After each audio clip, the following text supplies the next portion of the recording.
Bismillahirrahmanirrahim. Assalamualaikum warahmatullahi wabarakatuh. Waalaikumsalam warahmatullahi wabarakatuh. Pertama-tama saya ucapkan terima kepada Dr. Fajar Pramono, MSI, dan yang kedua tidak lupa dengan Dr. Syamsul Hidayat, MAG, yang telah sudi untuk datang atau menghadiri sidang skripsi kami. Yang ini termasuk gelombang terakhir dari angkatan kami. Di sini saya akan sedikit mempresentasikan skripsi tentang adab di dalam rumah, dalam surat An-Nur ayat 58 dan 59. Studi komparatif tafsir Al-Misbah dan tafsir Sofwatut Tafasir. Yang pertama, latar belakang masalahnya adalah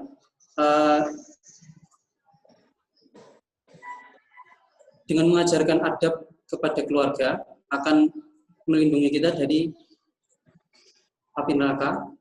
Kemudian seorang anak itu seharusnya telah menginjak usia tamyiz itu harusnya diberi latihan agar selalu meminta izin ketika akan memasuki kamar orang tuanya atau orang dewasa, terutama kedua orang. Kemudian dampak dari kewenangan orang tua kita terhadap aturan izin dan lemahnya pemahaman mereka terhadap urgensi dalam mengatur perilaku seksual bagi orang dewasa dan anak-anak. Ini menyebabkan munculnya rangsang seksual pada anak usia puber yang mencapai balik, dan juga pada anak-anak yang telah menginjak usia tamyiz yang belum mencapai akil balik. Kemudian yang ketiga, mereka cenderung meniru, anak-anak ini cenderung meniru perilaku seksual walaupun dirinya tidak merasakan apa-apa. Kemudian bahaya tersebut kemungkinan akan terus berlangsung sehingga anak mencapai akil balik, padahal ia belum dilatih lebih jauh untuk menjauhi rangsangan-rangsangan dalam menghadapi gejolak seksual dari jiwanya yang sempurna.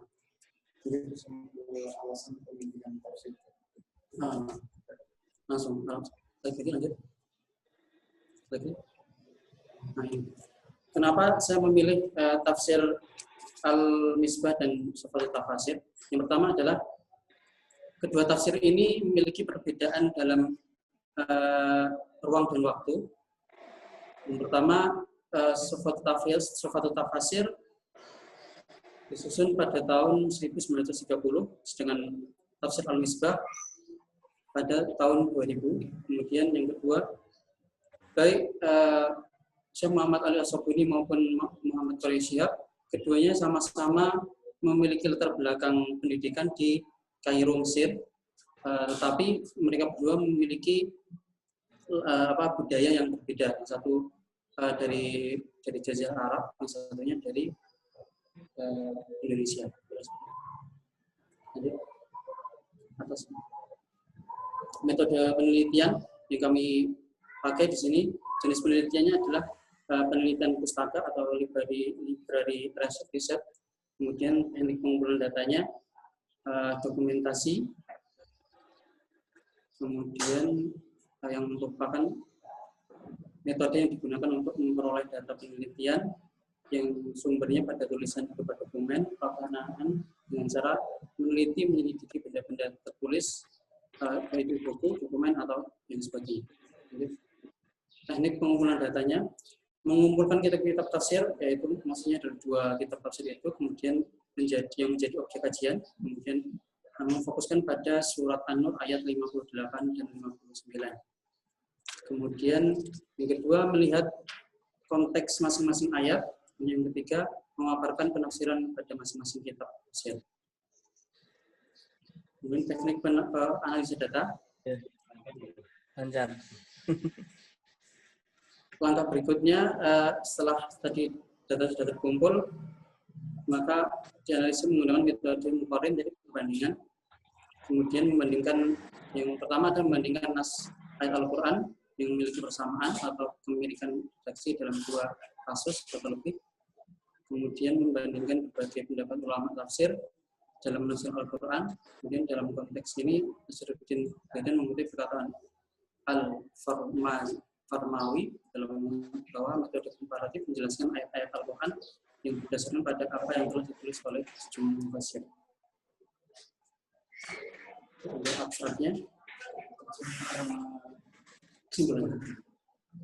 kesimpulan yang pertama adalah penafsiran ayat-ayat ada di dalam rumah dalam kitab tafsir Soal Tafsir dan kitab Al-Misbah ini. Yang pertama adalah adab di dalam rumah yang terkandung dalam kedua tafsir ini yang berada di ayat di surat An-Nur ayat 58 dan ayat 59 adalah adab meminta izin masuk kamar orang lain.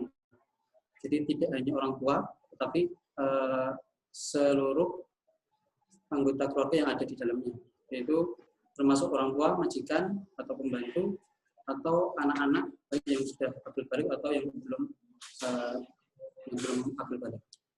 Kemudian yang kedua, adab meminta izin masuk kamar merupakan syariat yang harus diajarkan kepada anak-anak ataupun pembantu atau pelayan atau budak di zamannya. Kemudian untuk anak-anak sendiri dibedakan menjadi dua fase, yaitu fase yang pertama adalah usia balik dan fase yang kedua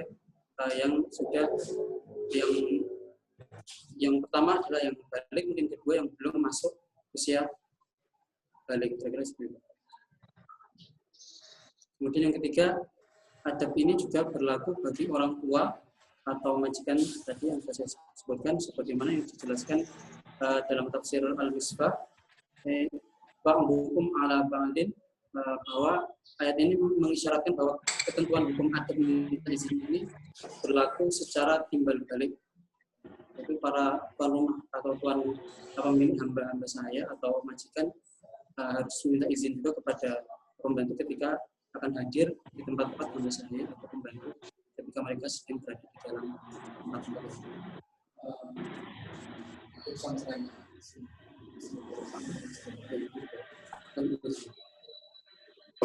Kemudian yang kedua, persamaan dan perbedaan. Yang pertama adalah persamaan. Yang pertama adalah dari kedua tafsir ini dalam surat An-Nur ayat 58 dan ayat 59 menyebutkan riwayat yang sama dalam sebelum nuzulnya, yaitu ketika Nabi SAW memerintahkan seorang bernama Mudlij bin Amir agar memanggil Umar bin Khattab, tetapi ketika itu Umar bin Khattab dalam keadaan belum berpakaian yang semestinya untuk bertemu dengan orang lain. Kemudian dari situ Umar bin Khattab mempunyai keinginan untuk melaporkan kepada Nabi Muhammad agar diturunkan ayat mengenai ini. Kemudian yang kedua adalah objek yang diperintahkan itu dari kedua tafsir ini sama, yaitu budak, pembantu, anak-anak yang belum akil balik ataupun yang sudah akil balik. Kemudian yang ketiga, waktu meminta izin itu ada waktu sebelum sholat subuh. Kemudian yang kedua pada siang hari. Kemudian yang ketiga setelah sholat isya. Dan yang keempat, dari segi corak baik tafsir Soal Tafsir maupun Al-Misbah memiliki adabi al-ijtimai, yaitu sastra budaya dan unsur. Kemudian dalam penulisan baik tafsir Soal Tafsir maupun Al-Misbah itu menggunakan metode tahlili. Lanjut, untuk perbedaannya, sebab turunnya Al-Quran yang tadi ada persamaannya, begitu juga ada perbedaannya dari kedua tafsir itu.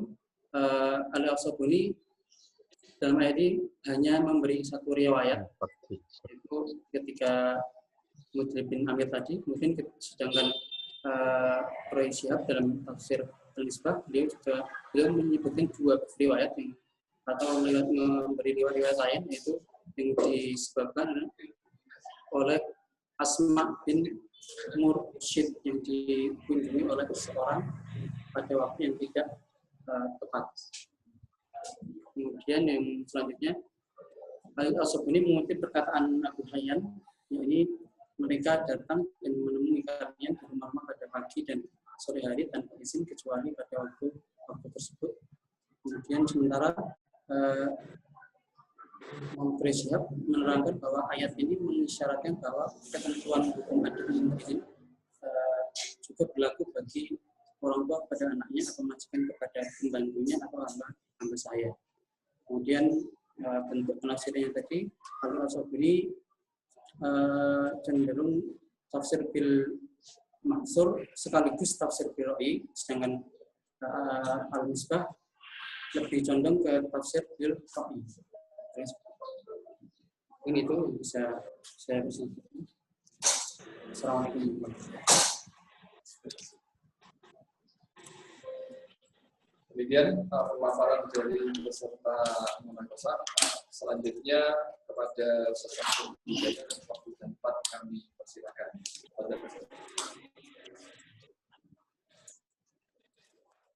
Terima kasih. Assalamualaikum warahmatullahi wabarakatuh. Alhamdulillah wa syukurillah wa la hawla wa la quwata illa billah, amma ba'd. Yang pertama, kepada Mas Muhammad Furqon Abdullah diucapkan selamat atas selesainya penulisan skripsi yang mungkin waktunya cukup lama ya, masa studinya, angkatan 2012. Betul? Ya. 2012, sekarang 2020, berarti 8 tahun. 8 tahun itu, kalau menurut aturan yang baru, karena sudah lebih dari 14 semester, maka tidak bisa mendapat PIN, penomoran ijazah nasional.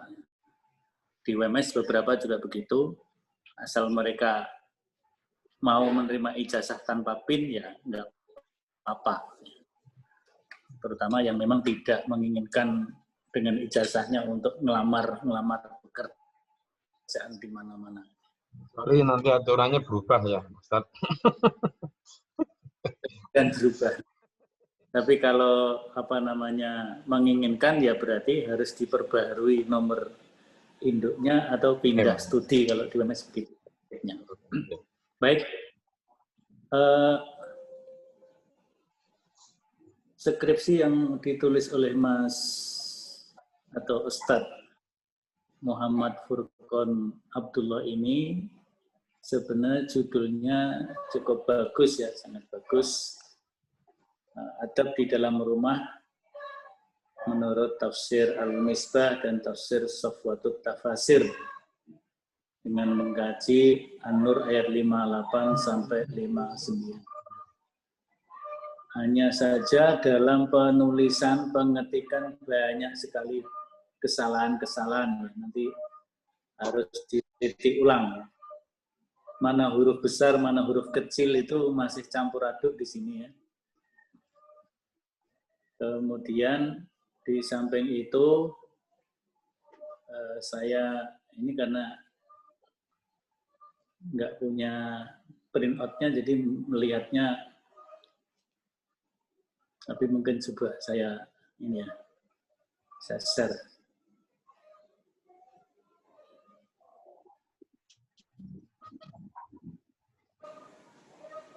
Ada beberapa coretan dari saya. Jadi misalnya di mana ini, di transliterasi ini kan sudah dibuat seperti ini, tapi di dalamnya tidak diterapkan transliterasinya. Nah, jadi banyak mestinya fathah itu kan A, tapi ternyata ada fathah yang pakai O. Seperti Safwatut Tafasir, harusnya pakai A saja, Safwatut tafasir, walaupun bacaannya Sofwatut Tafasir. Jadi harus konsisten ya. Jangan hanya melihat kebiasaan. Karena kebiasaannya kalau yang bunyinya O ditulis dengan O, itu kemudian diganti dengan O. Padahal harusnya tetap A ya. Seperti Allah, tapi kalau di sini Allah sudah pakai A. Tapi tadi semua yang Sofwat, hampir semua yang Sofwatut Tafasir itu selalu ditulis dengan O ya. Nah, ini saya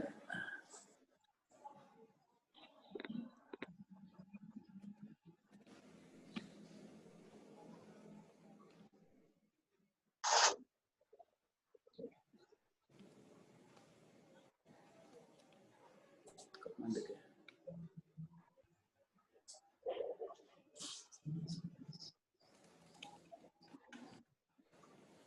Oh, ini ada deteknya.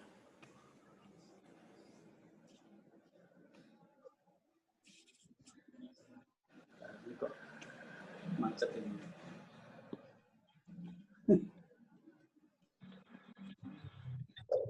Halaman nggak mau. Jadi saya sudah. Ini misalnya ya. Ada ketidaksinkronan antara pernyataan di dalam teks dengan footnote ya. Ini halaman berapa ini? 7 ya, halaman 7. Kalau komputer Di sini disebut Al-Hafidz Ibnu Hajar mengatakan bla bla bla bla bla gitu ya. Tetapi di dalam footnote-nya itu bukan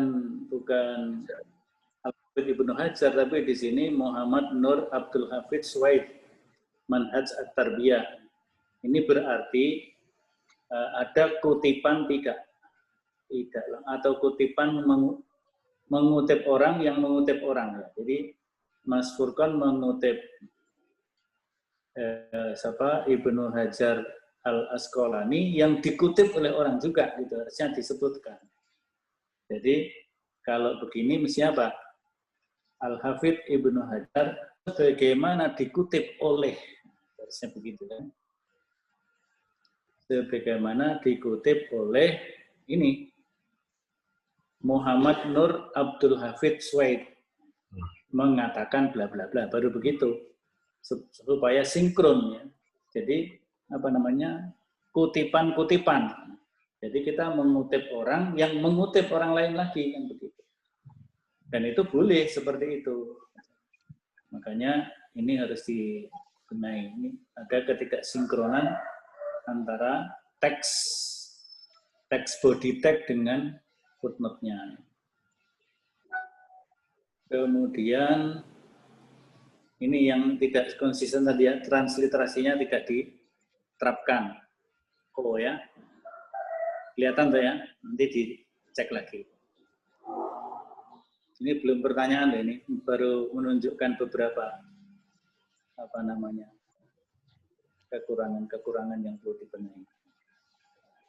Di bab yang lain, nah ini judulnya Kitab Sofwatut Tafasir. Kemudian ada nama dan kelahiran.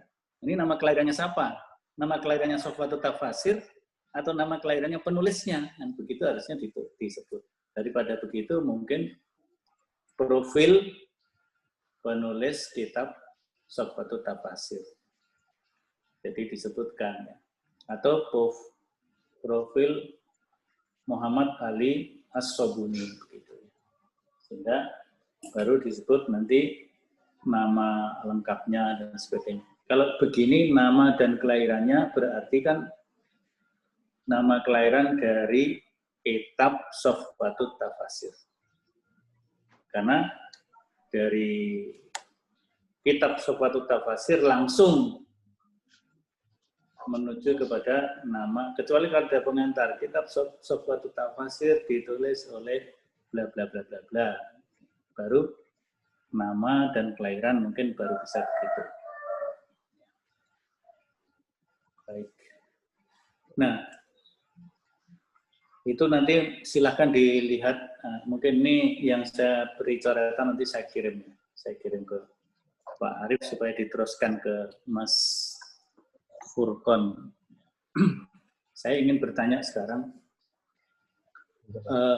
mengapa Muhammad Ali As-Sabuni itu menamakan kitab tafsirnya yang ini namanya Safwatut Tafasir? Beliau kan punya kitab yang lain, tafsir Ahkam itu Rawai'ul Bayan, kalau nggak salah Rawai'ul Bayan, tafsir Ahkam. Nah, kalau ini kok namanya Safwatut Tafasir. Ada kalimat tafasir itu kan tafasir jamak, bentuk jamak. Itu kira-kira apa? Silakan bisa dijawab.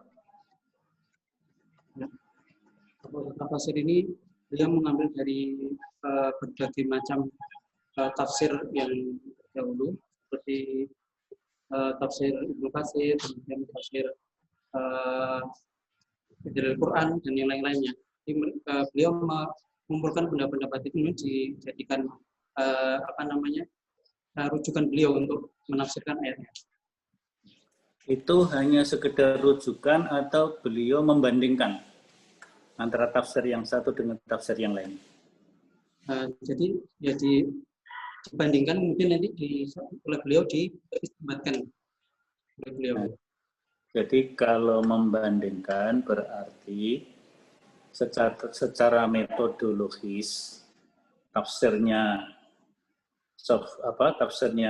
Ali As-Sabuni yang Safwatut Tafasir itu tidak hanya sekedar metode tahlili, tapi ada unsur muqarrarnya. Begitu apa enggak? Karena ada perbandingannya. Asumsi saya begitu, saya belum pernah membaca secara komplit ya Safwatut Tafasir, meskipun saya kebetulan juga punya kitabnya. Gimana Pak Furqan? Ada nggak unsur muqarrarnya, tafsir muqarrarnya di situ? Kalau dari ayat yang saya bahas itu, untuk muqarrarnya tidak ada, pembandingannya tidak ada di tafsir Safwatut Tafasir, hanya lebih ke tadi untuk mengambil beberapa pendapatnya diambil untuk menerangkan tafsir yang sudah beliau tafsirkan. Jadi menambahkan penjelasan dari tafsir yang beliau tafsirkan dari ayat yang dibahas. Ya. Antum kan memasukkan di halaman 17 itu karakteristik kitab tafsir. Dalam hal ini tentu karakteristik kitab tafsir Safwah At-Tafasir. Berarti kan itu gambaran secara umum terhadap kitab itu. Kalau ada unsur muqarrarnya ya dimasukkan, ada unsur muqarrarnya. Meskipun ketika ayat yang Anda kaji tidak ada unsur itu. Tapi ayat-ayat yang lain, bab-bab yang lain mungkin beliau membawa unsur muqarrar itu, membandingkan antara berbagai macam kitab tafsir yang beliau rujuk gitu ya. Beliau rujuk. Jadi tahlili tapi ada unsur muqarrarnya karena beliau memadukan atau mengambil berbagai macam kitab tafsir yang ada sebelumnya. Itu saya kira mungkin. Kemudian tadi kenapa Anda membandingkan antara Safwatut Tafasir dan tafsir Al-Misbah? Salah satunya alasannya tafsir itu lahir di tahun yang berbeda atau di masa yang berbeda. Nah, kalau masa yang berbeda itu kan otomatis kemungkinan perbedaannya sangat bisa jadi tajam, bisa jadi tidak. Atau karena berbeda masa sehingga tantangannya berbeda, kemungkinan pemikirannya berbeda. Kenapa itu yang dijadikan alasan?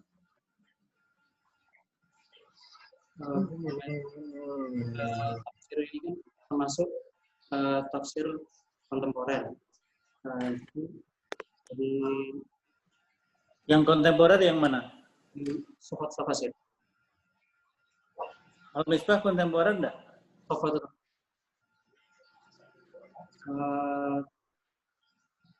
Al-Misbah masuk kontemporer.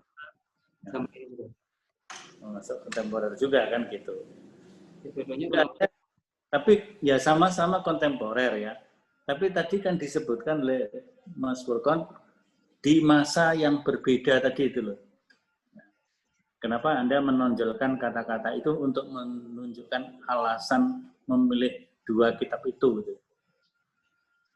Ya,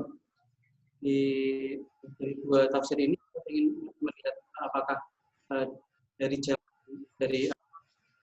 waktu yang berbeda apakah berpengaruh untuk penafsirannya atau tidak. Jadi setelah kita membaca ternyata tidak ada perbedaan di penafsiran tentang adab di dalam pemahaman.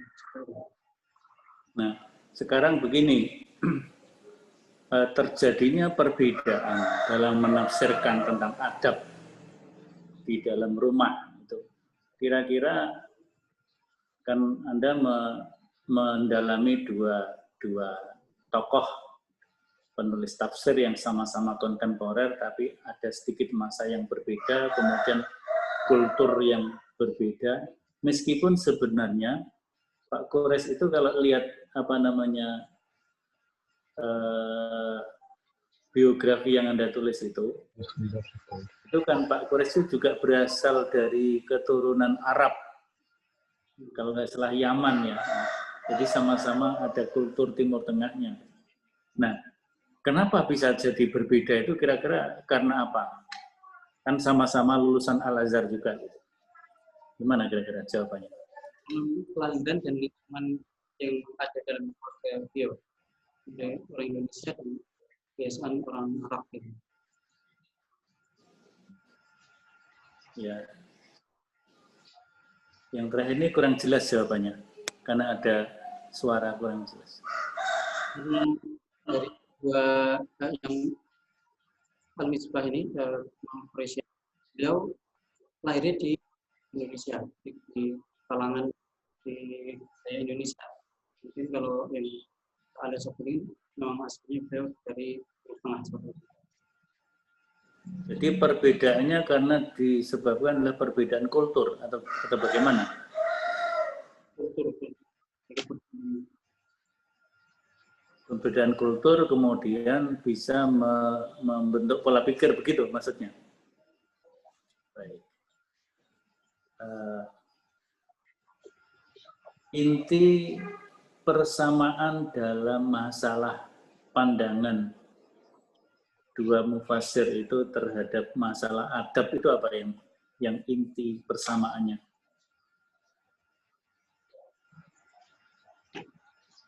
Dua-duanya menafsirkan ayat ini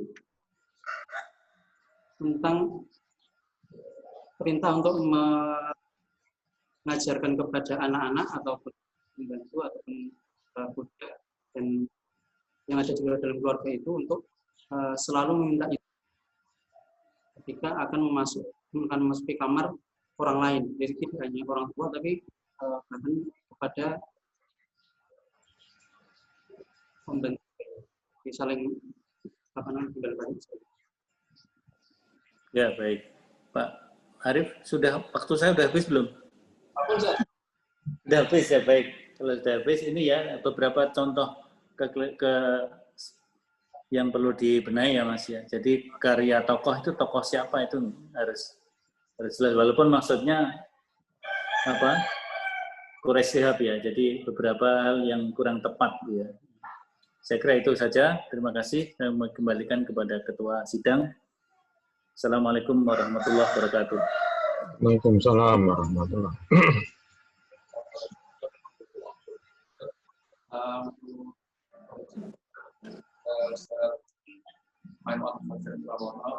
dan 4 kami persilakan kira-kira kali tersebut.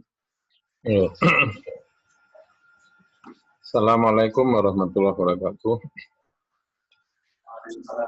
Syukran jazakumullah atas waktunya, dan juga saya hormati Ustaz Syamsul Hidayat untuk senantiasa sabar Ustaz ya. Ini masih menyelesaikan yang lama-lama.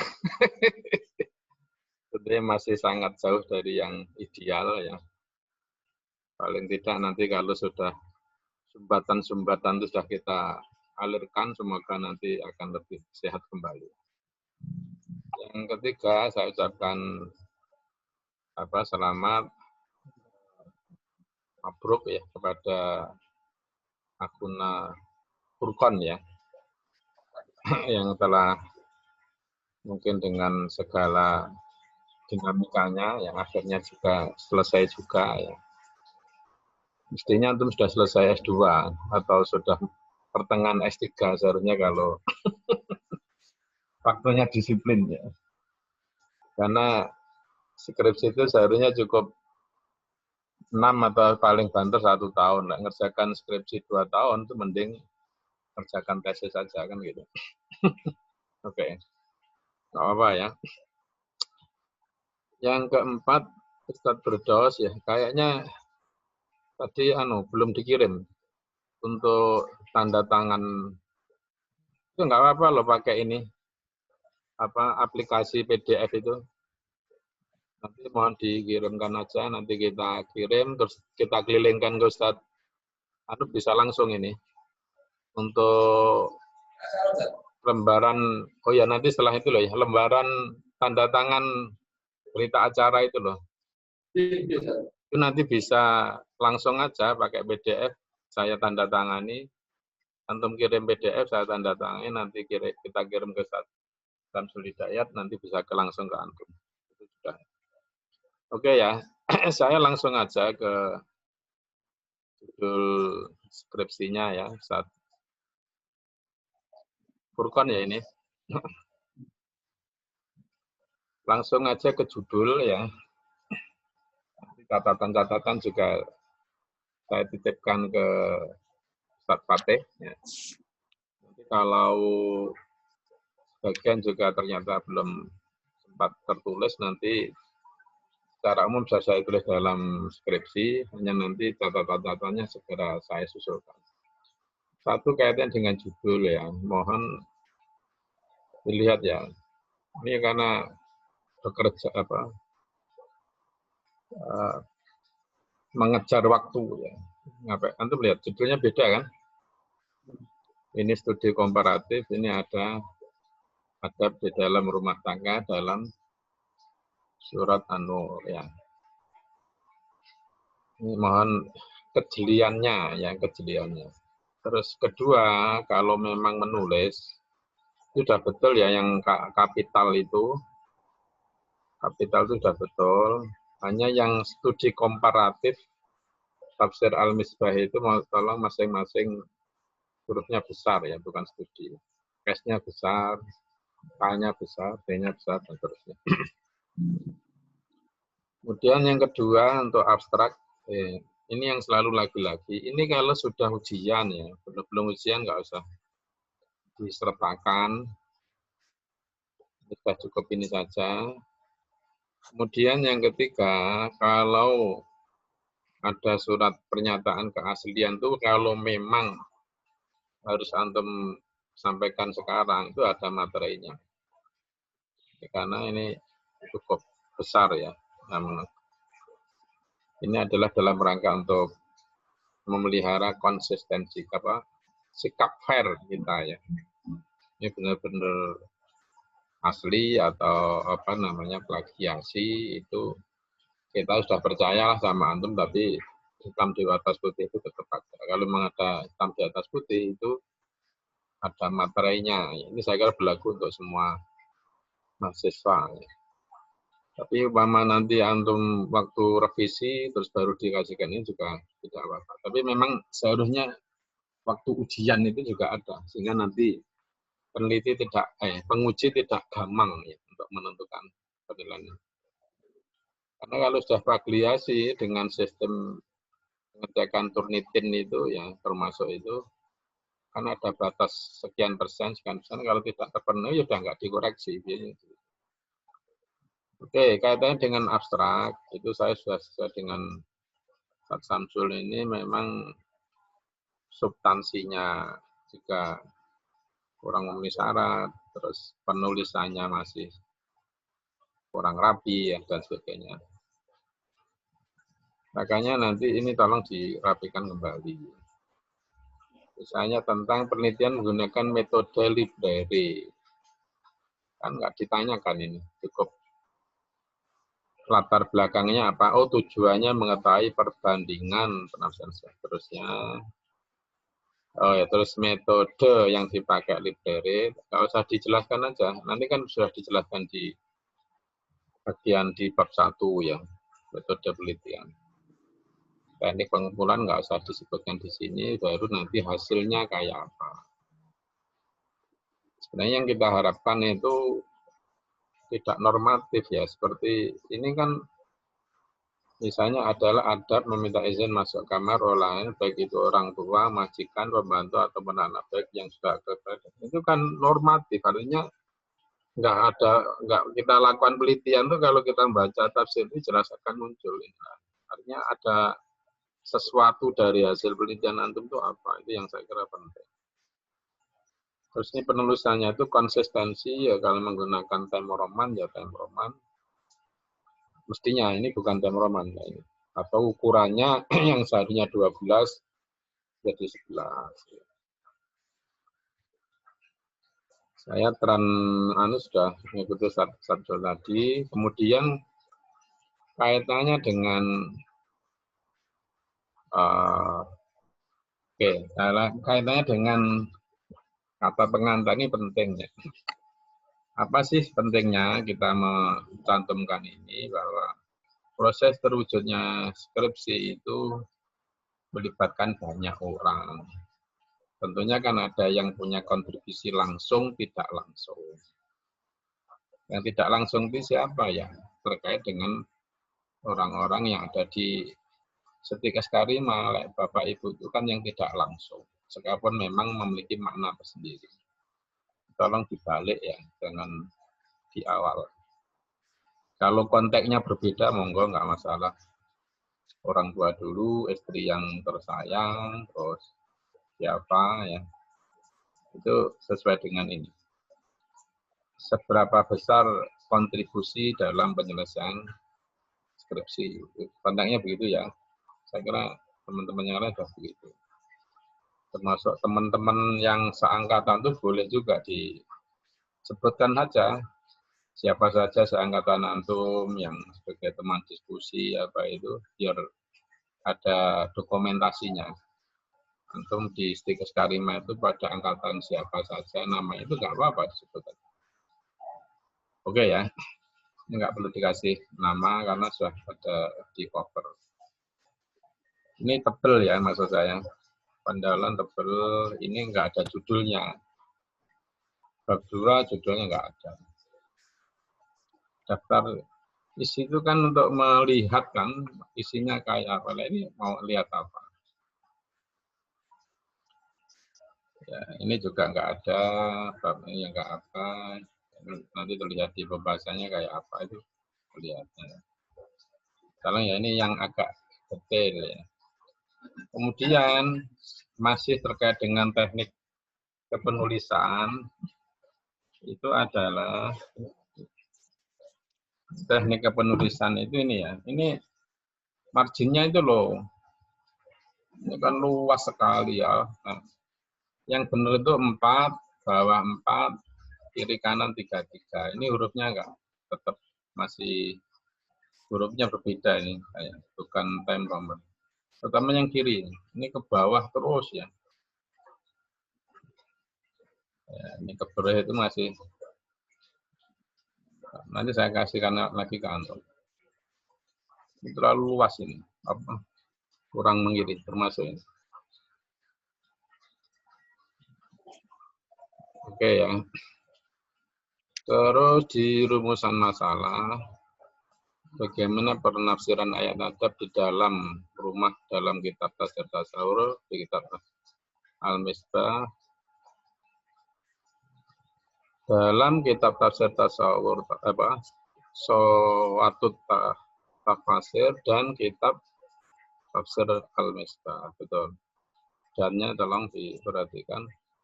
Bagaimana persamaan dan perbedaan adab di dalam rumah dalam kitab tafsir dan sebagainya. Ini coba antum perhatikan penulisannya. Akademik ini diharapkan memberi kontribusi kepada bidang praktis. Meneliti dalam menambah pengetahuan tulis dalam bidang tafsir ini seharusnya sudah yang di atas tadi ya. Bagi masyarakat, bagi mufasir yang lain dari apa itu pentingnya manfaat-manfaat praktis. Masuk kejelian dalam penulisan. Oke, sekarang saya masuk di kajian pustaka. Ini tebal dan ini enggak ini di sini aja enggak apa urutannya. Dan ini terlalu ini pengaturannya masih belum. Oke. Sebenarnya pembahasan adab bukan hal yang baru. Wajah ini telah tema ini ya. Tema ini telah banyak dikaji oleh beberapa peneliti terdahulu. Pertama yang dilakukan oleh siapa, judulnya apa, ini apa ya? Dibahas oleh sini. Kenapa harus dimiringkan itu? Ditulis oleh siapa, dengan judul apa, untuk menempuh gelar program studi, terus antum ingin membedakan apa dengan penelitian antum? Apakah hasilnya, apakah metode yang dipakai, apakah variabel yang dipakai itu coba dilihat. Ini nggak perlu miring-miring begini. Terus ini malah nggak ada narasinya.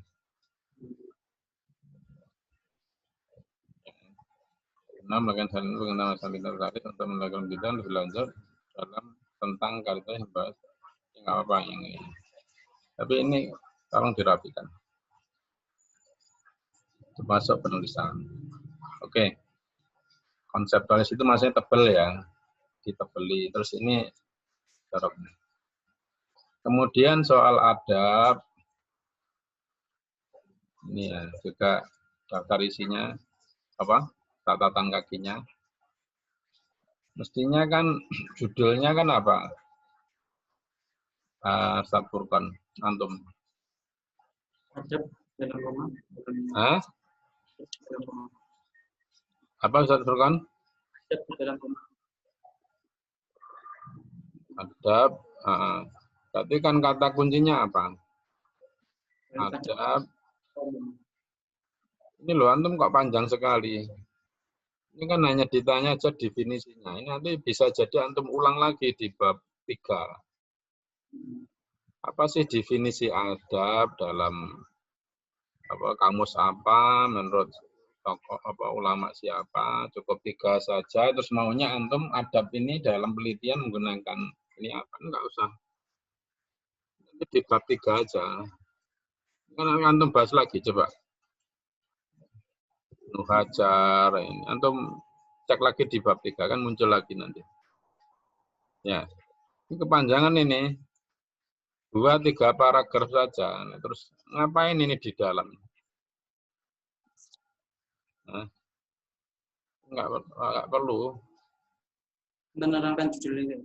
Iya, tapi enggak begitu. Misalnya itu yang dalam surat An-Nasr.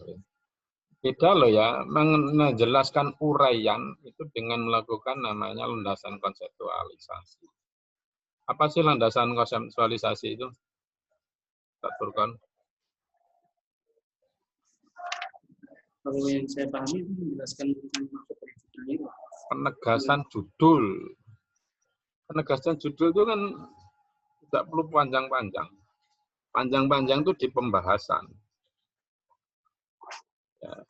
Di komparatif itu betul. Ini penelitian saya itu yang tebal terus agak kualitatif ya. Bukan penjelasan, ini kan lain lagi ya, Nek. Membandingkan metode mukorin komparatif adalah membandingkan nas dan seterusnya. Itu masuk seharusnya itu di teknik analisa. Penjelasannya itu di teknik analisa. Ya. Studi komparatif itu sebenarnya lebih menjelaskan definisi ya, studi komparatif itu apa. Menurut tokoh apa, tokoh B apa, tokoh C apa, terus menurut antum sendiri kayak apa. Oke ya, ini ibit, catatan kaki juga tolong diperhatikan. Dikasih jarak, tebel, ini kurang ke kiri ya, termasuk ini. Ini kita misbah tadi. Ini sedikit aja nggak apa-apa begini. Setelah kitab misbah, satunya tadi apa? Kitab mufasir. Nah, itu di situ. Ini betul gini tuh malah, tapi ya jangan terlalu singkat satu paragraf ya. Tiga pandangan, tiga konsep, terus antum membuat konklusi apa, menggunakan salah satu atau apa. Terus tulisan metode itu dibawahkan, yang dibawahkan ya. Di sini kirinya ya. Ini penelitian, objek ini ke bawahnya, sumbernya ya, coba di ini kan. Nah, ini teknik pengumpulannya, dokumentasi betul, itu analisanya itu. Menggunakan metode deskriptif analitis. Nah, saya menyarankan itu misalnya teknik kualitatif dengan pendekatan mukorin. Lah penjelasannya apa yang tadi yang antum tuangkan dalam landasan konseptual tadi. Ini betul ini. Kan antum ulang lagi tadi. Penulisan catatan kaki ini nggak usah ya, karena sudah terlihat di daftar isi. Kecuali kalau proposal silahkan dilampirkan. Oke, kemudian di bab 2, menurut saya tidak perlu ini karya penulisnya ini, cukup deskripsi kitab Sofatut Tafasir, ya ini nggak usah karya siapa. Dan kitab Tafsir Al-Misbah. Terus gambaran umum tentang adat itu nggak usah. Nanti di bab 3 saja. Sekilas dikit di landasan konseptual, terus nanti dijelaskan agak panjang lebar di bab 3 itu di situ. Yang antum terangkan di bab 2 itu adalah tentang kedua kitab tafsir. Itu pun yang harus antum lihat, yang jadi domain dari itu adalah kitab tafsirnya, bukan penulisnya, mufasir.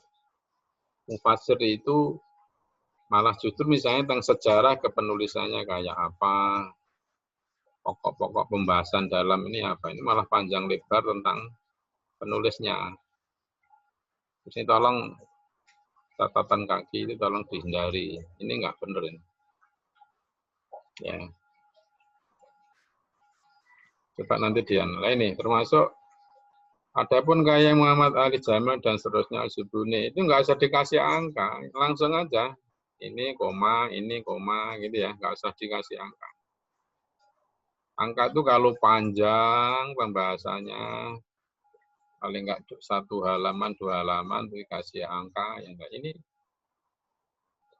aja kan rincian apa sih karya-karyanya Ali As-Sabuni itu ini terus koma Mukhtasar Tafsir Ibnu Katsir koma Mukhtasar Tafsir Al-Tabari koma dan seterusnya, nggak usah dikasih titik angka-angka. Ini aju aja karakteristik betul ya. Nah ini sejarah penulisannya betul, seharusnya ditampilkan. Yang saya ingin tekankan di sini, penulisnya jangan terlalu banyak ya, sama catatan kaki. Blogspot itu tidak bisa dipertanggungjawabkan ya, mohon dicoret, diganti sumber yang lain. Ya. Ini juga kelebihan tafsir ini masuk di bab 4. Coba nanti kan menjawab di rumusan masalah yang kedua ini. Ini sama ya, baik Al-Misbah maupun As-Sabuni tadi. Ya. Ya, nah, selesai ini. Nih, ini parah ini. Ini karya tokoh dikasih. Nah, itu nggak perlu ya. Oke. Nah, tanya saya ini, nanti selebihnya untuk melihat ya di catatan-catatan. Ini terlalu banyak. Itu konvensi penulisan yang bergopoh-gopoh. Waktunya mepet dan sebagainya. Oke, saya dua saja yang saya tanyakan. Pertama, tadi apa sih persamaan? Pertama tentang pengertian ya. Kalau tadi sudah disampaikan oleh Samsul Hidayat tentang apa? Saya ingin minta klarifikasi lagi. Apa sih hal yang spesifik ya dari tafsir Al-Adab tadi menurut dua kitab tadi? Ustaz Furqan. Adab di dalam rumah ini yang terdapat dalam surat An-Nur ayat 8 dan ayat 9 itu adalah adab meminta izin masuk. Artinya gini, apa sih yang membedakan penafsiran kedua beliau itu dari para mufassir yang lain? Orang lain. Ya, apa yang spesifik, yang istimewa itu? Dari Al-Misbah itu penjelasannya dia mencakup semua kalangan, tentunya dari orang tua, kemudian majikan dan sampai anak-anak itu semua harus minta izin. Tetapi kalau di buku tafsir dia lebih ke dalam keluarga saja yang jadi tidak timbal balik kepada jadi izin pembantu harus ketika anak-anak tidak izin. Jadi ada perbedaannya di situ secara seperti itu. Ya, itu yang Bapak dianukan ya, dan itu dituangkan di bab 3 dengan dikuatkan dengan referensi-referensi yang bisa dipertanggungjawabkan. Yang kedua, terakhir, apa sih yang spesifik persamaan perbedaan aspek bahasa atau aspek corak penafsiran atau kelebihan yang lain, perbedaan dari dua mufassir ini atau dua kitab tafsir ini? Secara penulisan, bentuk penulisan dari Safatul Tafsir itu tafsir bil maksur dan sekaligus tafsir bil ra'i. Sedangkan di Al-Misbah itu lebih condong di tafsir bil maksur, tafsir bil ra'i. Oke, interpointnya antum harus punya parameter untuk menyamakan persamaan perbedaan itu berdasarkan sebuah teori tertentu, tidak berdasarkan kecenderungan perasaan kita, ya harus ada parameternya. Misalnya, sisi bahasanya, sisi corak penafsirannya, atau sisi yang lain, itu yang harus antum tekankan. Oke, yang terakhir nggak perlu dikomentari, yaitu kaitannya referensi ya. Kalau referensi itu yang harus wajib ada, tolong nanti dilengkapi di situ. Kedua kitab tafsir itu, syukur bahasanya yang asli. Yang kedua adalah tentang teori tafsir terkait dengan Muqarrin tadi, bukunya dipastikan ada. Kemudian yang ketiga itu tolong jurnal, seperti 3 atau 5 jurnal yang terkait dengan itu, supaya kebaruannya itu ya, semangat kebaruan dalam bidang itu muncul. Itu nggak ada itu di daftar pustaka antum.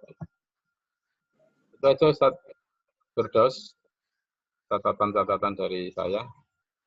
Saya kembalikan ke antum. Sekali lagi selamat, semoga kita semuanya senantiasa dalam kebaikan dan keberkahan. Assalamualaikum warahmatullahi wabarakatuh.